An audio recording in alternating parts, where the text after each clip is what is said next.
Morning prime में बहुत बड़ी खबर। बीजेपी आज लोकसभा उम्मीदवारों की दूसरी लिस्ट जारी कर सकती है। सूत्रों के हवाले से जो खबर आ रही है वो ये कि नागपुर से नितिन गडकरी को टिकट मिलेगा, जबकि प्रीतम मुंडे को दोबारा टिकट मिलना तय है। खबर यह है कि अनुराग ठाकुर का हमीरपुर से टिकट कंफर्म है। अलावा इसके बीजेपी की दूसरी लिस्ट में शोभा करांदले, भगवंत खुबा को भी टिकट मिलेगा। बीजेपी ने पहली लिस्ट में 195 कैंडिडेट्स के नामों का ऐलान किया था और आज दूसरी लिस्ट आएगी। इसमें जो बड़े नाम हैं उनमें नितिन गडकरी, अनुराग ठाकुर और साथ ही साथ प्रीतम मुंडे, उनके अलावा शोभा करांदले, भगवंत खुबा, ये तमाम नाम इसमें शामिल हो सकते हैं। यतेंद्र हमारे सहयोगी इस वक्त हमारे साथ जुड़ रहे हैं। यतेंद्र, क्या अपडेट, क्या जानकारी? देखिए, बिल्कुल परसों रात को केंद्रीय चुनाव समिति की बैठक बीजेपी अध्यक्ष जेपी नड्डा, प्रधानमंत्री नरेंद्र मोदी के संपर्क के नेतृत्व में हुई थी और करीबन 2.5 से 3 घंटे तक ये बैठक चली, जिसमें मंथन हुआ दूसरी लिस्ट के उम्मीदवारों को लेकर, जिसमें महाराष्ट्र, कर्नाटका, बिहार, इसके अलावा मध्य प्रदेश, हिमाचल, गुजरात, चंडीगढ़ के कैंडिडेट्स पर चर्चा हुई, जहां पर हिमाचल के 4 सीटों में से केवल 1 सीट पर क्लियरेंस मिली, यानी कि अनुराग ठाकुर की सीट पर मोहर लगाई केंद्रीय चुनाव समिति ने। बाकी की 3 सीटों पर अभी आगे चर्चा जारी रहेगी, यानी कि तीनों सीटों को होल्ड कर दिया गया। वहीं महाराष्ट्र से नितिन गडकरी जो नागपुर से चुनाव लड़ेंगे, उनके नाम पर मोहर लगी है। वहीं पूनम महाजन का टिकट कट सकता है, इस तरह की खबर आ रही है। वहीं प्रीतम मुंडे को फिर से टिकट मिल सकता है। वहीं कर्नाटक की बात करें तो पूर्व मुख्यमंत्री बोम्मई को टिकट मिल सकता है हावेरी लोकसभा से। इसके अलावा सदानंद गौड़ा मना कर चुके हैं कि वो इस बार लोकसभा चुनाव नहीं लड़ना चाहते। शिव कुमार उदासी ने भी इच्छा जाहिर की कि वो लोकसभा चुनाव लड़ना नहीं चाहते। वहीं जीएम सिद्धेश्वर और श्रीनिवास प्रसाद और वाहिद जो देवेंद्र दप्पा हैं, उनका टिकट इस बार कट सकता है। और इसके अलावा शोभा करांदले को टिकट एक बार फिर से मिल सकता है। और ऐसे कई नाम है। छिंदवाड़ा से बंटी साहू जो नकुलनाथ कांग्रेस के उम्मीदवार है, नकुलनाथ, उनके सामने बीजेपी की तरफ से ताल ठोक सकते हैं। वहीं बिहार को अभी होल्ड पर रखा गया क्योंकि बिहार में अभी सीट शेयरिंग का फॉर्मूला अंतिम तौर पर फाइनल नहीं हुआ है, तो उसको अभी तक बीजेपी ने रोका। हालांकि अपने कोटे की सीटों पर चर्चा बीजेपी ने कर ली है। बिल्कुल, और हमारे साथ सीनियर जर्नलिस्ट समीर चौगांवकर जी स्टूडियो में मौजूद हैं। समीर जी, 195 जो कैंडिडेट्स की लिस्ट आई थी, पहली लिस्ट जो आई थी, उसमें क्या कुछ आपको सरप्राइजेस देखने को मिले? और अब जाहिर बात है it's high time now, dates announce होने वाले हैं। उससे पहले ये दूसरी जो लिस्ट आ रही है, नितिन गडकरी का नाम कंफर्म समझा जा रहा है, अनुराग ठाकुर है और जो नाम हमारे सहयोगी गिना रहे थे, यहां आपको लगता है कुछ सरप्राइजेस इधर भी देखने को मिलेंगे इस लिस्ट में? देखिए, नितिन गडकरी का नागपुर से नाम लगभग तय था। बड़े नेता है, मोदी सरकार के कैबिनेट मंत्री है, सबसे अच्छा परफॉर्म करने वाले मंत्रियों में नितिन गडकरी की गिनती होती है। पूर्व राष्ट्रीय अध्यक्ष रहे, तो नितिन गडकरी के टिकट कटने की कोई संभावना नहीं थी। मुझे नितिन गडकरी को मिलेगा। अनुराग ठाकुर भी हिमाचल के एक बड़े नेता है, मोदी सरकार में I&B मिनिस्टर है, युवा चेहरा है, युवा मोर्चा के राष्ट्रीय अध्यक्ष रह चुके हैं, तो अनुराग ठाकुर का भी टिकट मुझे लगता है तय था। लेकिन कुछ ऐसे टिकट है मुझे लगता है कि जहाँ पर आप नए चेहरे देखने को मिल सकते हो। महाराष्ट्र में हो सकता है, वो कर्नाटका में हो सकता है। मुझे लग रहा है कि और ऐसे जगह जहाँ से कुछ नए चेहरे भारतीय जनता पार्टी दे सकती है। देखिए, भारतीय जनता पार्टी हमेशा सरप्राइजिंग एलिमेंट्स हमेशा रहता है, टिकट डिस्ट्रीब्यूशन हो या मोदी सरकार का मंत्रिमंडल विस्तार हो। मुझे लग रहा है कि अभी जिन राज्यों के टिकट नहीं घोषित, जैसे बिहार हुआ है, वहाँ पर आपको कुछ सरप्राइजिंग देखने को मिल सकता है। हिमाचल में कोई सरप्राइजिंग आ सकता है, महाराष्ट्र में कुछ सरप्राइजिंग नाम निकल कर आ सकते हैं।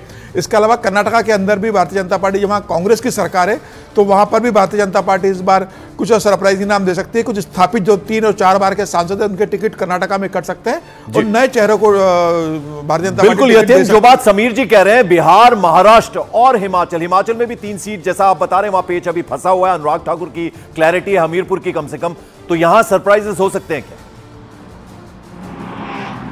देखिए, बिल्कुल चौंकाने वाले कुछ नाम हो सकते हैं, कुछ दिग्गजों के नाम भी कट सकते हैं और कई ऐसे नाम हैं जिन पर अभी तक सहमति नहीं बन पाई है, तो उनको लेकर अभी पेच फंसा हुआ कि क्या उनको रिपीट कर सकते हैं या नहीं कर सकते। लेकिन वहीं कर्नाटक से तेजस्वी सूर्या का नाम लगभग फाइनल कर दिया गया कि तेजस्वी सूर्या एक बार फिर से जो युवा मोर्चा के राष्ट्रीय अध्यक्ष हैं, उनके नाम पर सहमति बन गई है। लेकिन अभी बेंगलुरु नॉर्थ की बात करें तो उस पर अभी मामला फंसा हुआ है। प्रताप सिम्हा का नाम आपको याद होगा, जिनके यहाँ से पास बने थे और जिसकी वजह से कुछ उपद्रवी तत्व संसद में घुस गए थे, जिसके बाद काफी हंगामा हुआ। उनका भी टिकट अभी फंसा हुआ, उनके नाम पर अभी ऐलान नहीं किया गया क्योंकि मैसूर के महाराजा का भी नाम चर्चा में है। लेकिन अभी केंद्रीय चुनाव समिति ने जो सूत्र दावा कर रहे हैं, अभी तक उस सीट को होल्ड पर रखा हुआ है। वहीं बिहार से भी कुछ दिग्गज नेताओं के नाम कट सकते हैं। हालांकि 17 सीटों पर चर्चा हो चुकी है। रविशंकर प्रसाद का नाम लगभग फाइनल माना जा रहा है कि पटना से एक बार फिर से उनको सीट देंगे।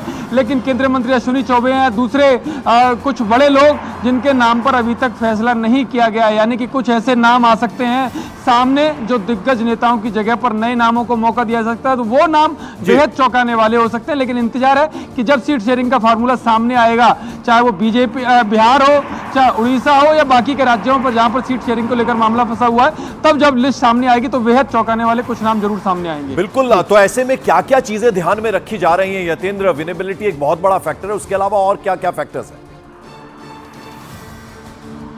देखिए, बिल्कुल जीत के लिए क्या क्या जरूरी होता है, उन सारे फैक्टर्स को ध्यान में रखा जा रहा है। जो कार्यकर्ता हैं उनका जुड़ाव, उसकी विचारधारा के साथ साथ क्षेत्र में उनकी किस तरह की पकड़ है, और जो मोदी सरकार की उपलब्धियों को वो किस तरह से नीचे तक ले गए हैं, किस तरह से वो ग्राउंड जीरो पर काम कर रहे हैं, इन सारे फीडबैक को ध्यान में रखकर ही पार्टी फैसला लेती है। और सामने कौन सा कैंडिडेट आ सकता है अपोजिशन पार्टी का, उसका जातिगत समीकरण क्या हो सकता है, उसके फील्ड में या उसके क्षेत्र में किस तरह के उसके समीकरण हैं, इन सभी फैक्टर्स को ध्यान में रखकर बीजेपी फैसला ले रही है। और शायद यही कारण है कि पहले जो राज्य का कोर ग्रुप होता है वो बीजेपी नेतृत्व के साथ बैठता है, और फिर केंद्रीय चुनाव समिति जो प्रधानमंत्री मोदी और बीजेपी अध्यक्ष जेपी नड्डा के नेतृत्व में होती है, उसमें अंतिम तौर पर मोहर लगती है। और उसमें भी अगर मामला फंसता है तो बाद में वो फिर डिस्कशन में जाता है, 2-3 दौर उस सीट को लेकर होते हैं। जी बिल्कुल। और एक संक्षेप में मैं आपसे जानना चाहूंगा समीर जी, 370 का नारा दिया है प्रधानमंत्री ने, यानी उससे कोई कॉम्प्रोमाइज नहीं है, क्लैरिटी एकदम।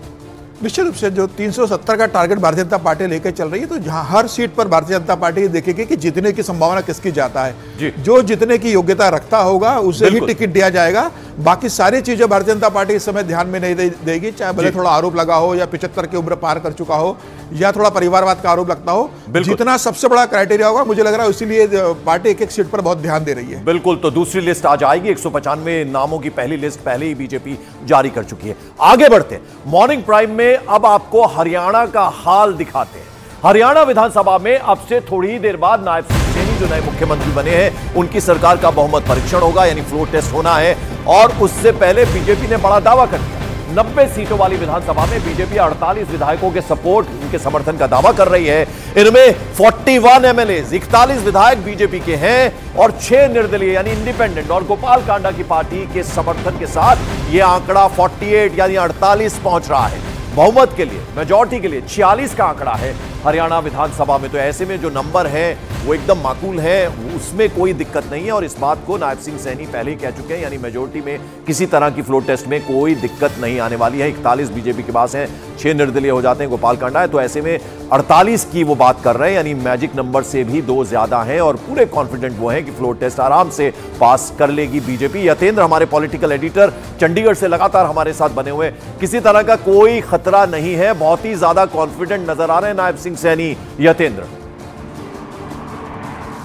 देखिए, बिल्कुल पंकज, हरियाणा की अगर बात करें तो हरियाणा सरकार को फिलहाल कोई खतरा नजर नहीं आ रहा, क्योंकि जितने नंबर चाहिए, जो मैजिक नंबर चाहिए, वो सामने है। समर्थन पत्र 48 विधायकों का राज्यपाल को सौंप चुके। हालांकि जेजेपी के कई विधायक खुलकर सामने आ गए थे, लेकिन उनका नाम उस समर्थन पत्र में नहीं दिया। तो इससे जाहिर है कि बीजेपी को विश्वास है कि उनकी सरकार को कोई खतरा नहीं है। खतरा थोड़ा बहुत जो फीडबैक को लेकर आया था, वो लोकसभा चुनाव और विधानसभा चुनाव में थोड़ा खतरा हो सकता है, तो उसको भी कल बीजेपी ने उसमें भी बदलाव कर दिया। और नए मुख्यमंत्री के तौर पर नायब सैनी आ गए। खट्टर को इस्तीफा देना पड़ा बीजेपी नेतृत्व के इशारे पर, यानी कि साफ है कि जो खतरा था वो फिलहाल टाल लिया। लेकिन सरकार को फिलहाल कोई खतरा नहीं है, क्योंकि सरकार के साथ जो मैजिक नंबर थे वो मौजूद है। और आज जब विधानसभा शुरू होगी, विश्वास मत पेश किया जाएगा, तो वो संख्या साफ तौर पर दिखाई देगी।